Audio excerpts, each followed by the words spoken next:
Les vraies voix Sud Radio, le grand débat du jour.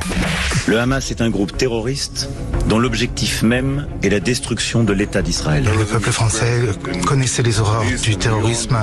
Le peuple d'Israël refuse d'avoir Daesh à ses frontières. C'est pourquoi la France est prête à ce que la coalition internationale contre Daesh puisse lutter aussi contre le Hamas. Il fait du en même temps. Alors en même temps, il parle de cesser le feu, mais en même temps, il dit que la France doit quasiment rentrer en guerre contre le Hamas. Le président de la République a repris ce qui a toujours été la position de la France, des deux États. Vous n'êtes pas seul. La lutte doit être sans merci, mais pas sans règles. Car nous sommes des démocraties qui luttons contre des terroristes. Emmanuel Macron présente donc ses condoléances au peuple israélien après les attaques du 7 octobre. Le président de la République a rencontré des familles d'otages du Hamas à Tel Aviv, mais il entend aussi défendre les solutions à deux États et l'arrêt des colonisations. Il était ensuite attendu à Ramallah pour rencontrer le président de l'autorité palestinienne, Mahmoud Abbas. Philippe. Oui, Cécile, et que vous pensez que la France a encore un rôle à jouer au Proche-Orient? Est-ce que vous pensez qu'Emmanuel Macron pourrait servir de monsieur bons offices? Est-ce que vous pensez que finalement aujourd'hui notre pays n'a plus la puissance qu'il avait et qu'il ne peut plus faire grand-chose? Vous voulez réagir, vous voulez témoigner? On attend vos appels au 0826 300 300. Et pour le moment, vous êtes 97% à dire que non, la France n'a plus une voix qui compte au Proche-Orient. Et notre invité Jean-Baptiste Naud est avec nous, rédacteur en chef de la revue Conflit. Merci d'être avec nous en direct sur Sud Radio. Philippe Bilger, petit tour de table avant notre invité. J'ai cru comprendre que l'interrogation de Sud Radio pouvait se diviser en deux. J'allais dire peut-être très banalement que globalement la voix de la France pèse moins en matière internationale. Pardon pour la banalité. Mais pour aller très directement dans la question posée par Sud Radio, je dirais à la réflexion, et j'ai pu en parler avec Françoise Degois avant même l'émission, on a beaucoup reproché au président d'arriver trop tard, en quelque sorte. Il a répondu en disant « mais je veux être utile ». Alors, peut-être qu'au fond, la manière dont il arrive un peu en fin de parcours dans sa visite, c'était paradoxalement un moyen de voir tout ce que les autres avaient pu obtenir, tout ce qui restait à faire, et peut-être que ça n'est pas une mauvaise idée dès lors qu'il échappe au reproche fondamental que je ferai à LFI, dont j'ai entendu évoquer ce matin Manon Aubry dans l'entretien avec Jean-Jacques Bourdin. Il refuse le moindre parallèle, la moindre mise en équilibre entre Israël et le Hamas. Et en ce sens-là, ce qu'il fait, mon Dieu, n'est peut-être pas médiocre. Françoise Degois. C'est un exercice de funambule dont il se sort plutôt bien. Il ne met aucun bémol avec Israël, et ça, c'est très important. Et puis, il relance la position, bien sûr, historique de la France. Je le redis, Mitterrand, Knesset, 1982, deux États, c'est le premier grand chef d'État occidental à le dire. Et j'entends bien que nous avons perdu notre puissance, c'est vrai. Mais quand même, la France, elle a une particularité, elle peut quand même parler à un certain nombre de nations arabes. D'ailleurs, c'est pas un hasard si ce soir Emmanuel Macron sera en Jordanie. Il rencontre le roi Abdallah, ce que n'a pas pu faire Joe Biden parce que sa visite était intervenue après la vraie fausse info sur le bombardement de Gaza. Donc, que la France, qu'Emmanuel Macron soit d'un seul coup l'homme de paix, non. Mais petit caillou par petit caillou, arriver à relancer l'idée, se projeter que oui, il peut dans un futur lointain, moyen, voir apparaître à nouveau des négociations qui sont arrêtées, je vous rappelle, à Tabac en janvier 2010. Pourquoi pas? Au moins, ça vaut le coup de tenter la chose. Je ne serai pas aussi sévère que nos auditeurs sur la voix de la France dans cette région. Mickaël Sadoun. Non, je ne suis pas sévère non plus. Je comprends la position historique de la France. D'ailleurs, position historique depuis, en réalité, bien sûr depuis Mitterrand, mais en vrai depuis 1967. Absolument. J'aimerais accessoirement rappeler à Jean-Luc Mélenchon que pendant 9 ans au pouvoir, le général de Gaulle a été farouchement pro-israélien, avant de faire son revirement en 1967 au moment de la guerre des 6 jours et de sa fameuse conférence de presse.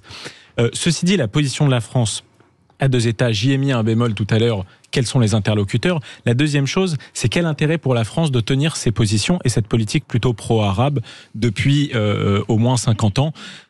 La France est brouillée avec tous les pays arabes, donc visiblement ça nous a pas beaucoup aidé. On est brouillé avec le Maroc, avec l'Algérie. On a essayé de faire quelque chose. On a essayé de faire quelque chose. Il a essayé de faire quelque chose avec le Liban.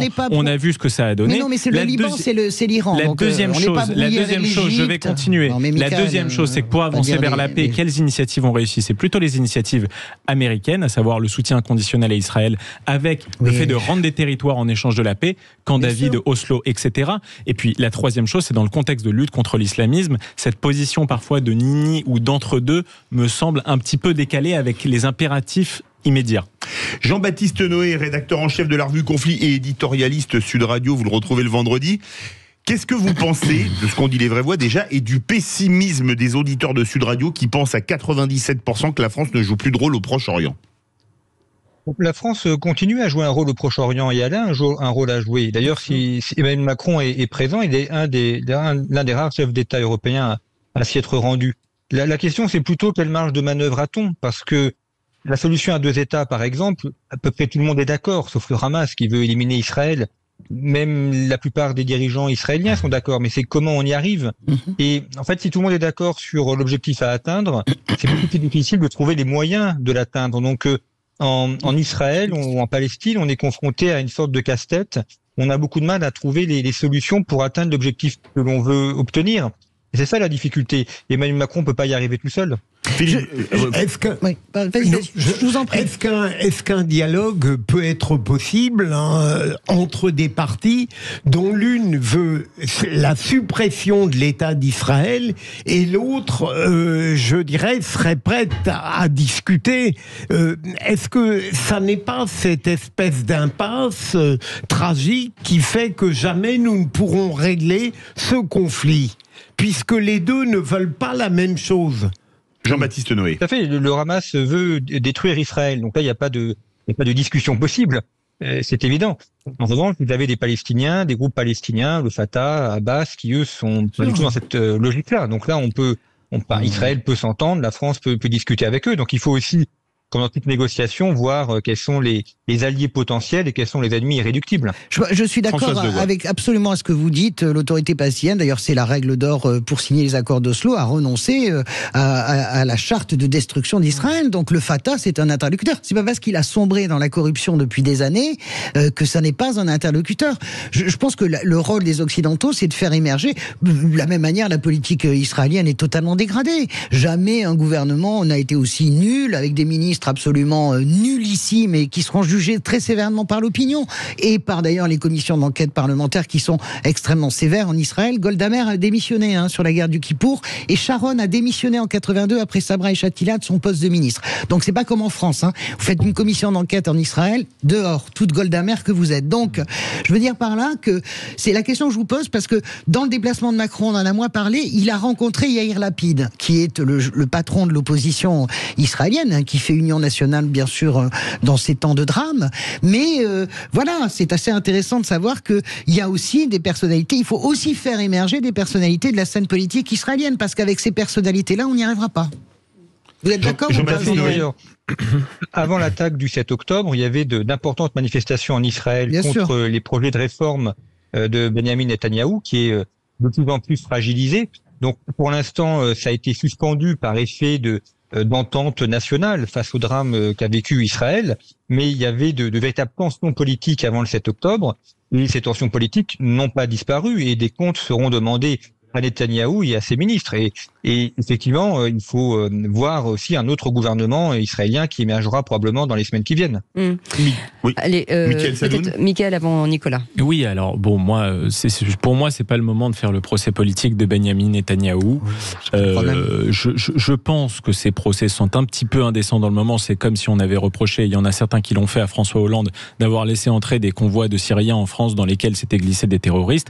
Donc politiquement, ça se réglera plus tard. En plus, Benjamin Netanyahou, bien sûr, son gouvernement actuel, je n'ai aucune affection pour lui, en particulier pour Itamar Ben-Gvir et Bezalel Smotrich, mais Benjamin Netanyahou, depuis 20 ans, c'est quand même une personnalité politique qui a fait exploser économiquement Israël, qui a été très bénéfique finalement à cet État, qui a développé le dôme de fer dont on connaît aujourd'hui l'utilité, et qui en plus a signé les accords d'Abraham. C'est quand même lui qui l'a fait. Donc quelque part, il a aussi été quelqu'un qui est allé vers la paix. Non, pardon, je m'inscris en faux. Si on a une seconde, les accords d'Abraham, non, ce ne sont pas des accords de paix, ce sont des accords économiques.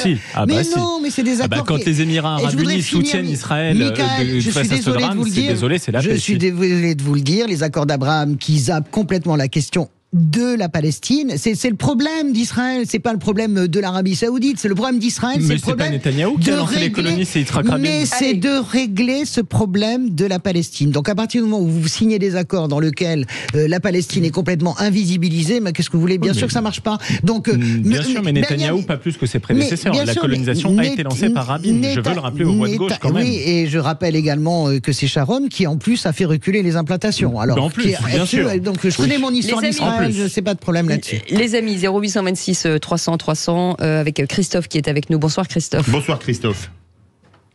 Christophe. Bonsoir les Grégoire. Bonsoir Christophe. Salut la Corrèze. Non, c'est pas Christophe de Corrèze, c'est Christophe de Paris. Ah pardon Christophe. Excusez-moi Christophe. Christophe de Paris. Oui, la dernière fois c'était rugby, c'était un peu plus joyeux. Oui. Je voudrais simplement faire référence à une histoire qui a 40 ans. Alors je pense en effet que la France a toujours une place dans le Moyen-Orient. Il y a toujours la possibilité de discuter.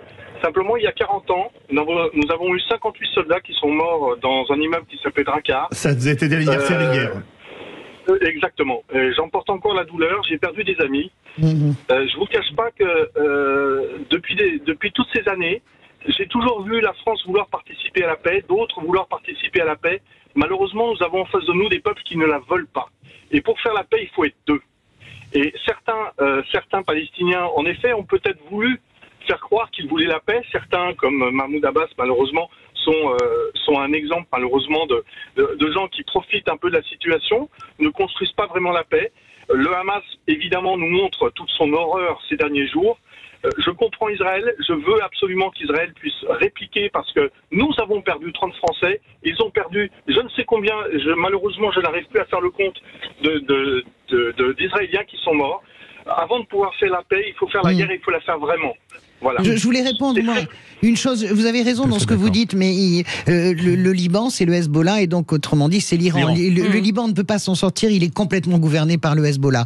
Vous parlez de deux organisations terroristes. Vous êtes un peu dur quand vous dites des gens qui veulent pas faire la paix. Je vous ramène à 77, Anwar el-Sadat qui arrive à la Knesset, et la paix avec les Égyptiens, c'est une paix qui est très durable.